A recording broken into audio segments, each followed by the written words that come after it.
Hello my twelfthies, welcome back again. I know बहुत लंबा gap हो गया but I was quite busy. मेरे लाइव स्ट्रीमिंग हो रहे थे क्लास 11th वालों के साथ। एनीवेज, अब हम रेगुलर रहेंगे अपने रिवीजन पर और आज हम करेंगे यूनिट 4 का रिवीजन। यूनिट 4 रासायनिक बल गतिकी। रासायनिक बल गतिकी में आपको क्या क्या इंपॉर्टेंट टॉपिक्स पढ़ने हैं वो है आपका वेग स्थिरांक, वेग स्थिरांक की इकाई, छद्म एकानुक अभिक्रियाएं, अभिक्रिया की कोटि एवं आणविकता, अर्ध आयु और प्रथम कोटि की अभिक्रियाओं का वेग स्थिरांक। जो ये दोनों टॉपिक है, लास्ट के दो टॉपिक्स, इसमें आपको न्यूमेरिकल भी प्रिपेयर करना पड़ता है। ठीक है, तो ये सब टॉपिक्स हैं जो आपके पीछे बोर्ड एग्जाम्स में पूछे गए हैं यूनिट 4 में से, और इनमें से ही क्वेश्चन ज्यादा एक्सपेक्टेड है। ठीक है, तो चलिए बिना टाइम वेस्ट करे लेट्स स्टार्ट।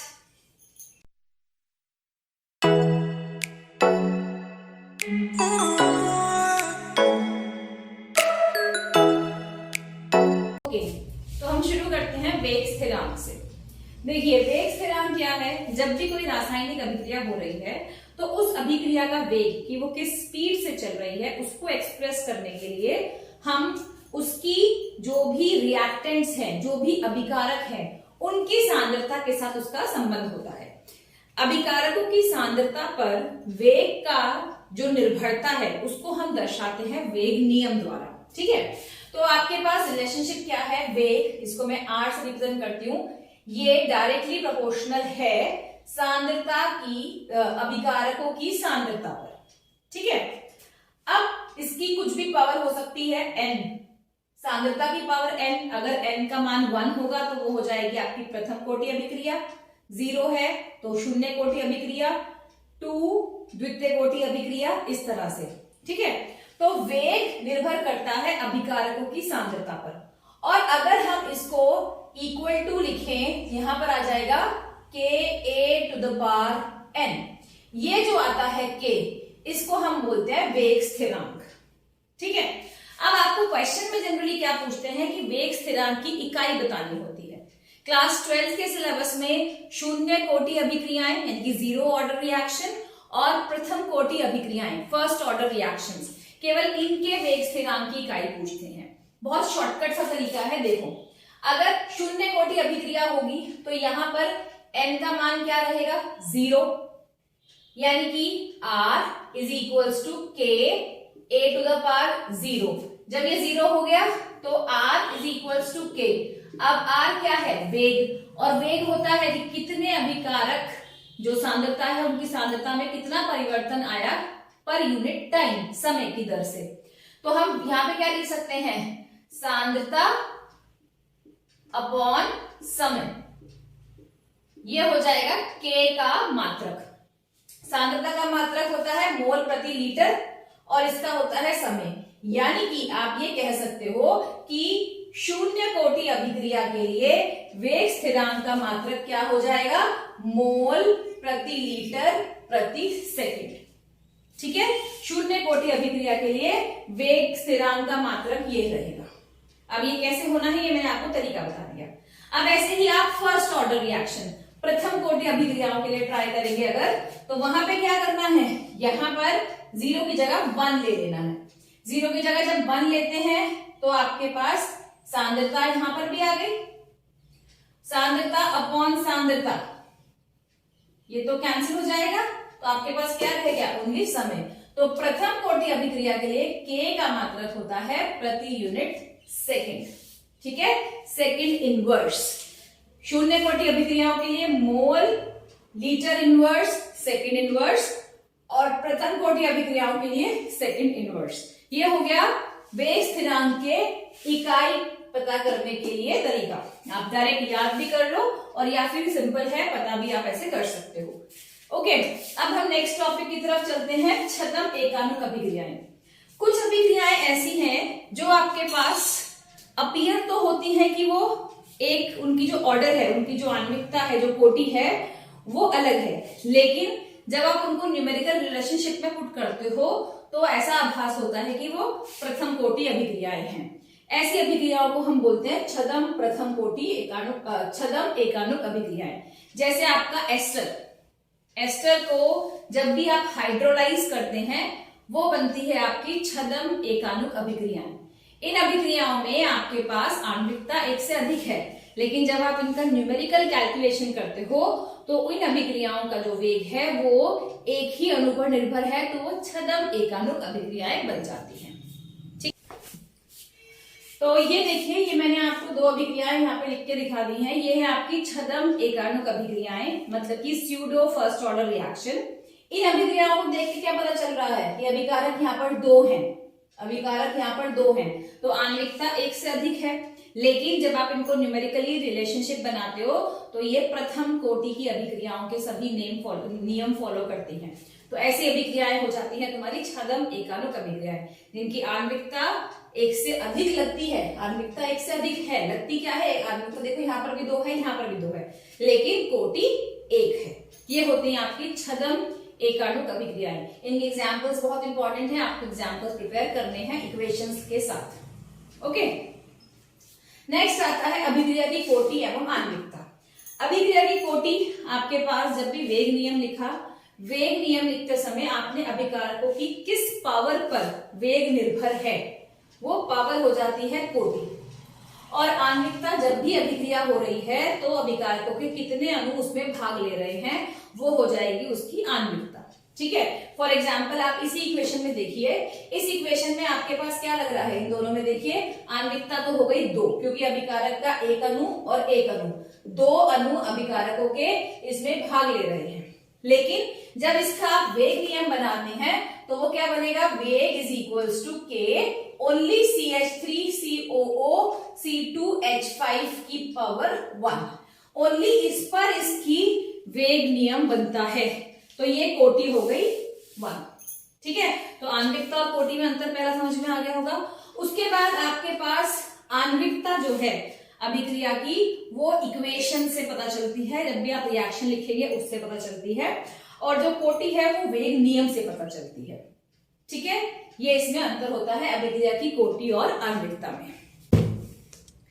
इसके अलावा और भी अंतर है, आप इसको बुक से प्रिपेयर करेंगे कि जो अभिक्रिया की आणविकता है, आणविकता शून्य और भिन्नात्मक नहीं हो सकती, लेकिन जो अभिक्रिया की कोटि है वह शून्य कोटि हो सकती है ना, आणविकता कभी शून्य नहीं होगी। अभिक्रिया की कोटि प्राथमिक और जटिल अभिक्रियाओं पर लागू होती है, और जो आणविकता है वो केवल प्राथमिक अभिक्रिया पर लागू होती है।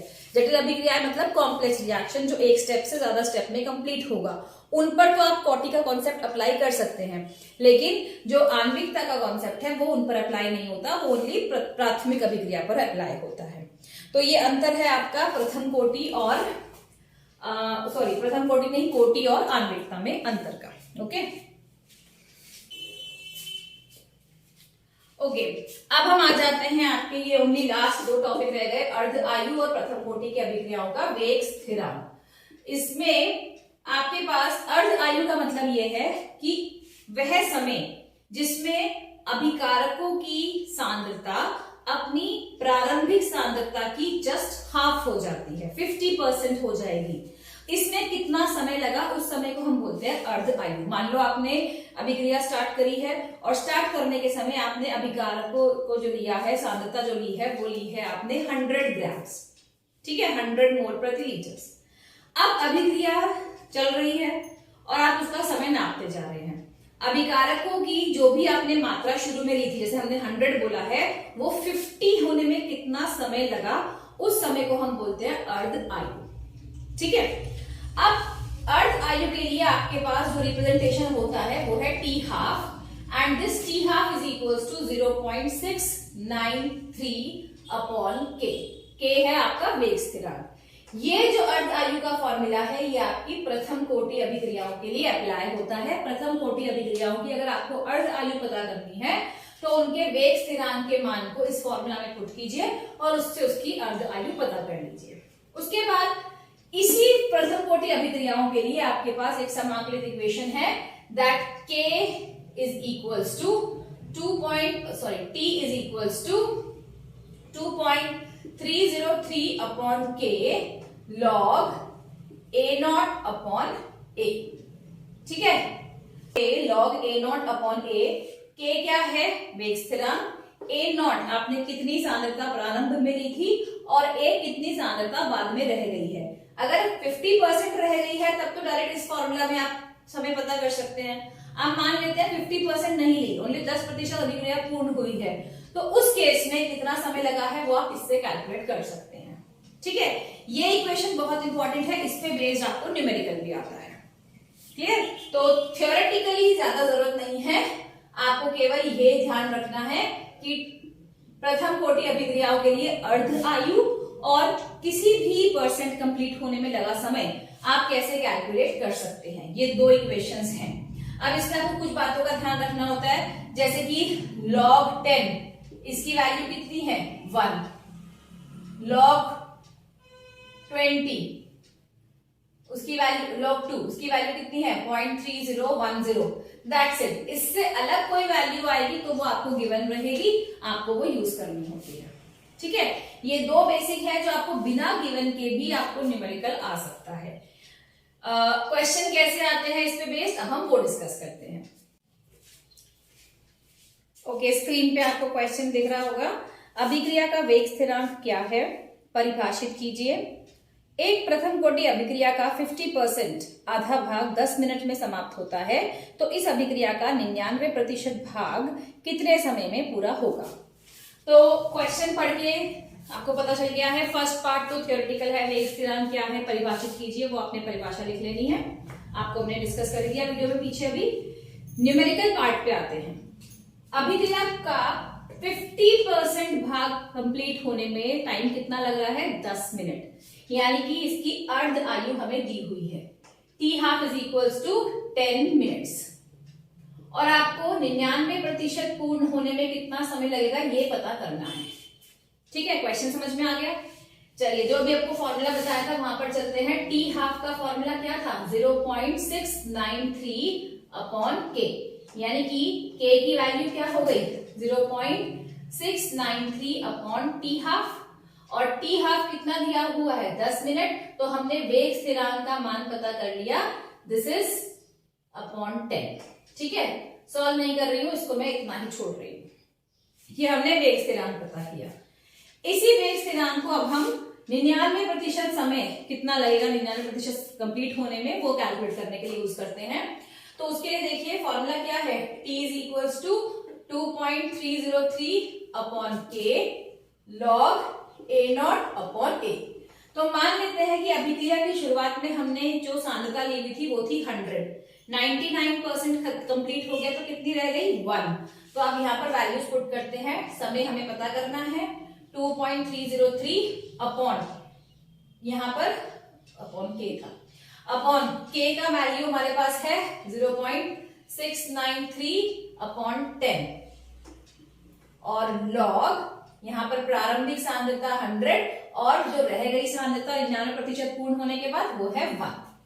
इसको और सिंप्लीफाई करेंगे तो 2.303 ये 10 ऊपर चला गया अपॉन 0.693 log 100 को हम क्या लिख सकते हैं log 10⁻²।